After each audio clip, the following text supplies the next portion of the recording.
everybody, and welcome to another episode of Connect with KB. It's so great to have you tuning in with us as we talk about business and education and leadership and all the wonderful things that connect us to each other.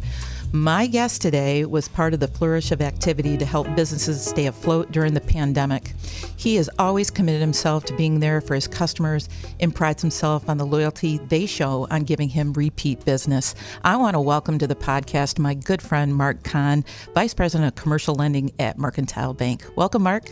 Hey, thanks, KB. Pleasure to be here. Thanks for inviting me. Absolutely. I am excited to have you on, and you and I have been friends for a long time. We have. You just do incredible work for Mercantile Bank, and so I want you to come on today, and I want to talk about banking, but first I want to talk about the Mark Conn story. So tell the listeners, who is Mark Conn? Well, I was born in St. John's, Michigan, which is 10 minutes north of here. My mom and dad were still in college going to Central Michigan University, so we lived there a couple years. My mom graduated. She became a teacher. She got a job in Holt. So after about 2 years, we moved to Lansing. I attended Waverly from kindergarten through sixth grade. And then she decided to move the family to Holt, where she taught. And I finished my junior high and high school years in Holt. I graduated in 1980. I then went off to college in Kalamazoo. It's the only time I've been away from Lansing, Michigan, actually, in terms of living arrangements. I went to Western. I attended tennis. I played tennis at Western. And I graduated in 1984 with a major in finance, a minor in econ. So then it was time to go into the real world, right, KB? And I had a couple of opportunities, one in Lansing, Michigan, actually, and one in Detroit, both in banking, as I was a finance major. I guess I felt comfortable in Lansing, and I chose that job, which was First of America. My first job, which today is actually PNC. And I spent about 10 and a half years at First of America, got a great training base. I moved on after about 10 years, and I went off to a couple other banks. And currently I work at Mercantile Bank. We're about a $4.5 billion bank here, headquartered in Grand Rapids, and I've been there about 13 years. I love it.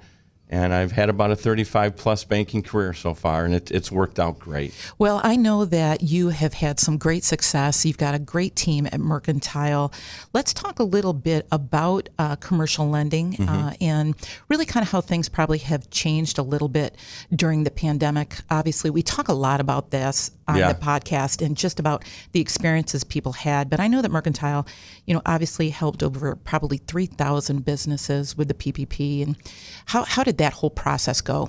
I couldn't be more proud of Mercantile Bank. When the PPP came out, we jumped right in, head first. There's many financial institutions, honestly, that stayed on the sidelines. We did not. And we really didn't know what we were doing. I mean, we jumped right in, from the top on down. We gathered, we collaborated, and we got together, and we did it.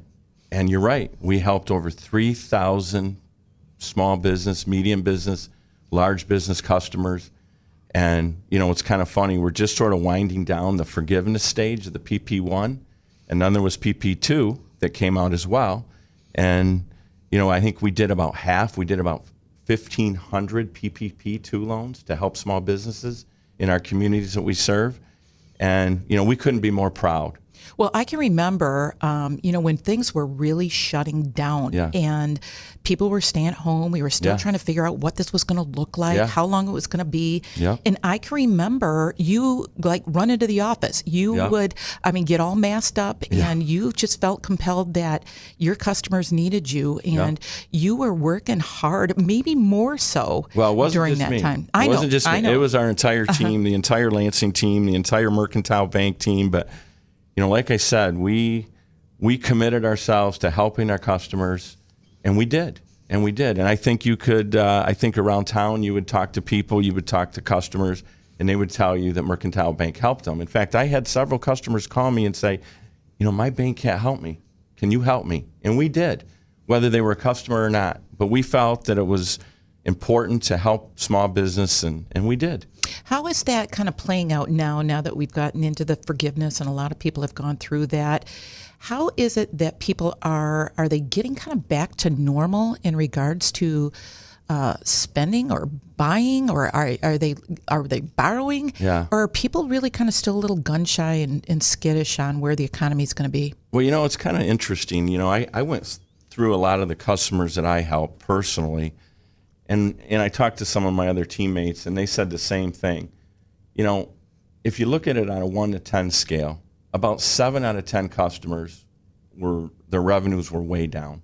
The pandemic really, really hurt them. There was about another 2 to 3 customers out of those 10 that actually flourished. For instance, like grocery stores.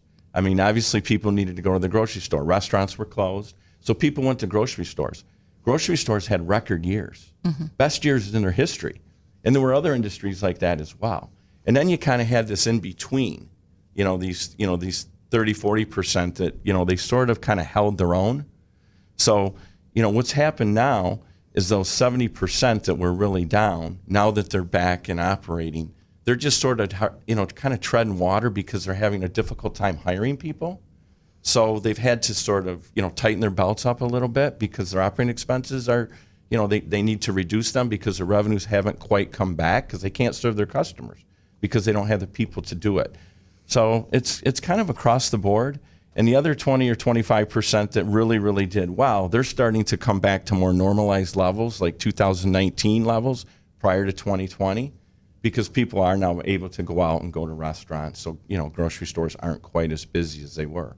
I thought it was interesting on your website, the testimonials from your customers about how Mercantile was there for them. And I suspect that a lot of people who have relationships with their banking institutions probably felt the same way.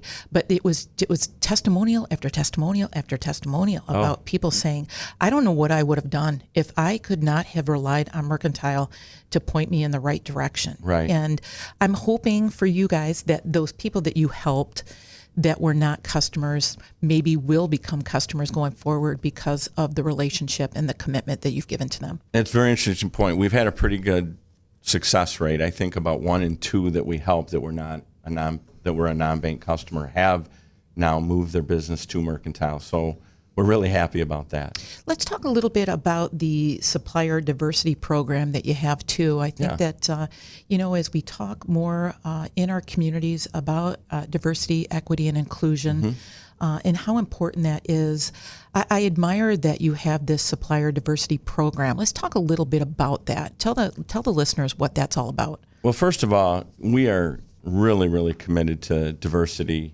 equity, and inclusion. We have a banking officer that heads up diversity, equity, and inclusion. And who is that? Her name is Mitzi Stanton. Okay.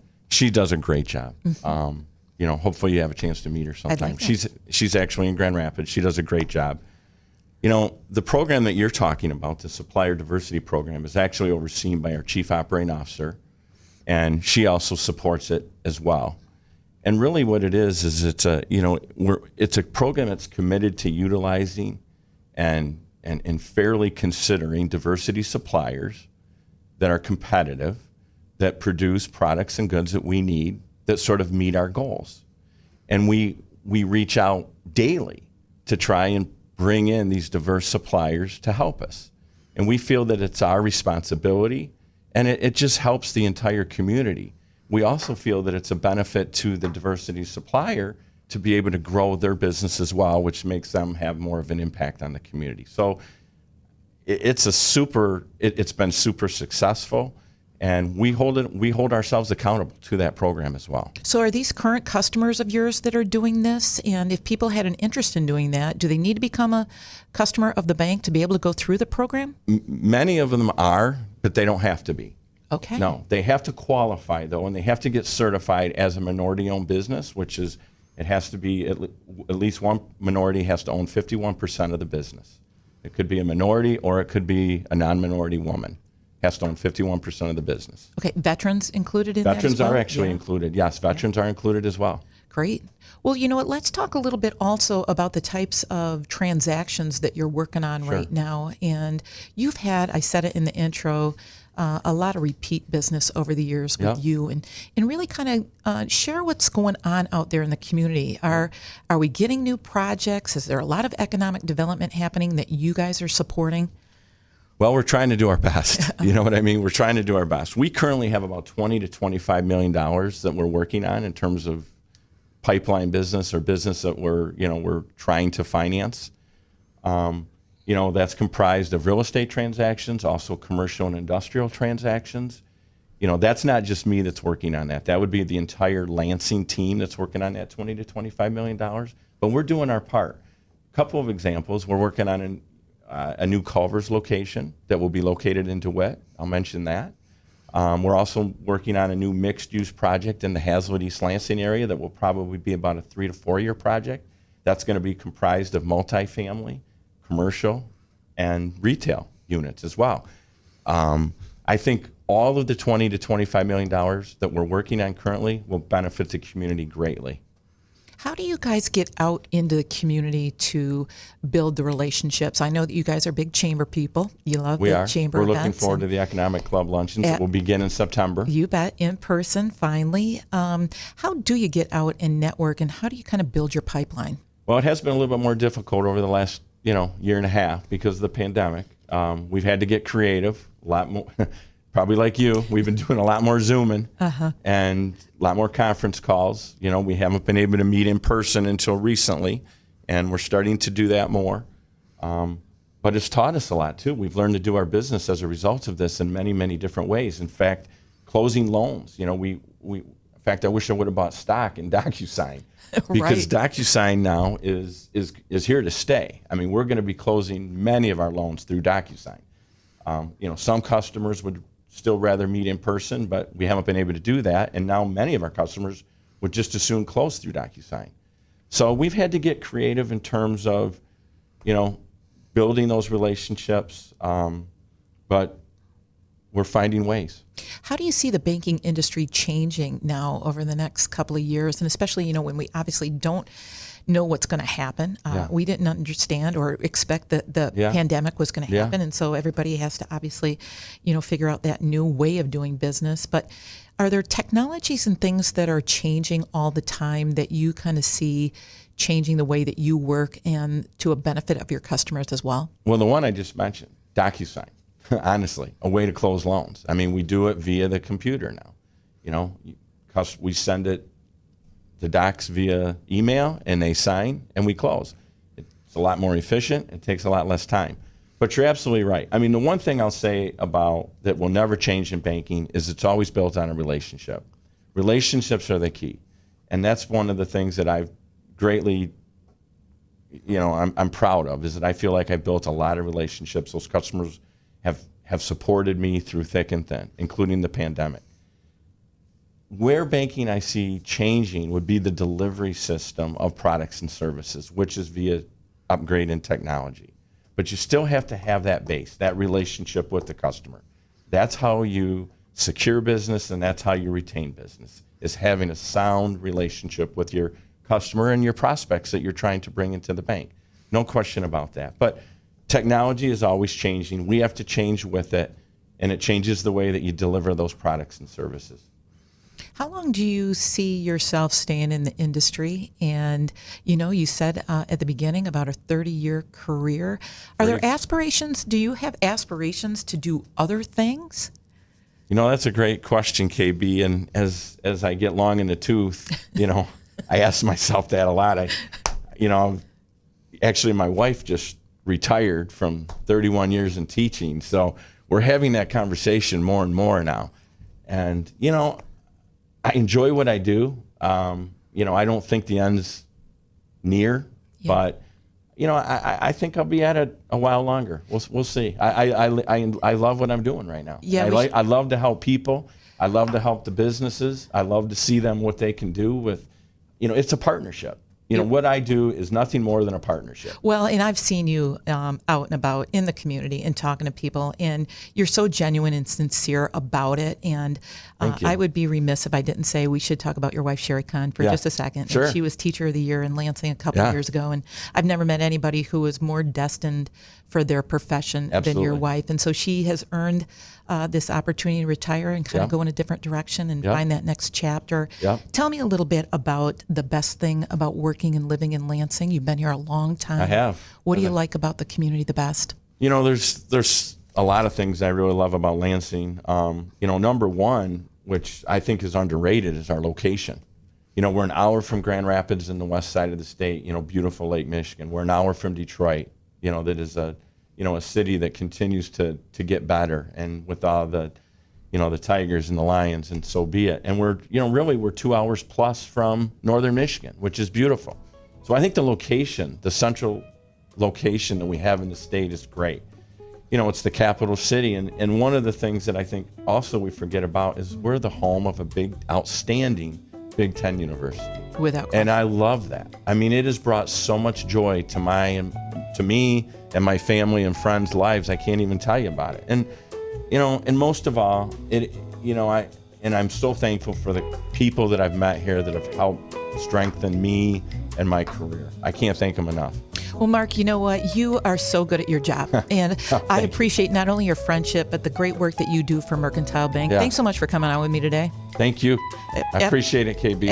Absolutely, buddy. Hopefully we can do it again. I'd like to do that. Right. I want to thank my guest, Mark Conn, Vice President of Commercial Lending at Mercantile Bank. I also want to thank my supporting sponsors, Marketing Resource Group, Dowding Industries, Governmental Consultant Services, AF Group, AT&T, the Michigan Chamber of Commerce, and the Fraser Law Firm. You can listen to all of my podcasts at connectwithkb.com.